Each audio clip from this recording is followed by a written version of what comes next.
হত্যা মামলায় নাম আসা ক্রিকেটার সাকিব আল হাসানকে জাতীয় দল থেকে বাদ দিয়ে মামলার তদন্তের স্বার্থে দেশে ফিরিয়ে আনতে আইনি নোটিশ পাঠানো হয়েছে। আজ এই নোটিশ পাঠিয়েছেন সুপ্রিম কোর্টের আইনজীবী ব্যারিস্টার সজীব মাহমুদ আলম। তিনি আইনজীবী মোহাম্মদ রাফিনুর রহমানের পক্ষ থেকে বাংলাদেশ ক্রিকেট বোর্ড বিসিবি বরাবর নোটিশটি পাঠান। এদিকে আজ দুপুরে বিসিবি কার্যালয়ে বোর্ড সভাপতি ফারুক আহমেদ সহ কয়েকজন পরিচালক বৈঠকে বসেছেন, যে কারণে এ ব্যাপারে বিসিবির কোনো বক্তব্য পাওয়া যায়নি।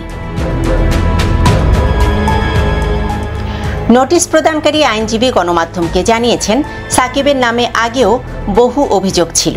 বর্তমানে তিনি হত্যা মামলার আসামি।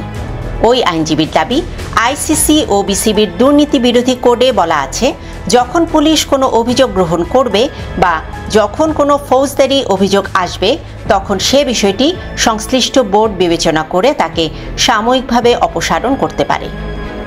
যেহেতু এটা তদন্তাধীন একটি বিষয়, তাকে খেলা থেকে বাদ দিলেই হবে না, তাকে দেশে ফিরিয়ে আনার ব্যবস্থা করতে হবে। তদন্তের প্রয়োজনে তার কাছ থেকে প্রশ্ন থাকতে পারে। আমি একজন আইনজীবী হিসেবে নিয়ম অনুযায়ী যা করা যায় সে দাবি জানাচ্ছি। মামলার এজাহারে বাদীর অভিযোগ, 5 আগস্ট রুবেল আদাবরের রিং রোডে মিছিলে অংশ নেন। এ সময় আসামিদের প্রত্যক্ষ ও পরোক্ষ নির্দেশ, প্ররোচনা, সাহায্য, সহযোগিতা ও মদদে মিছিলে গুলি ছোড়া হয়।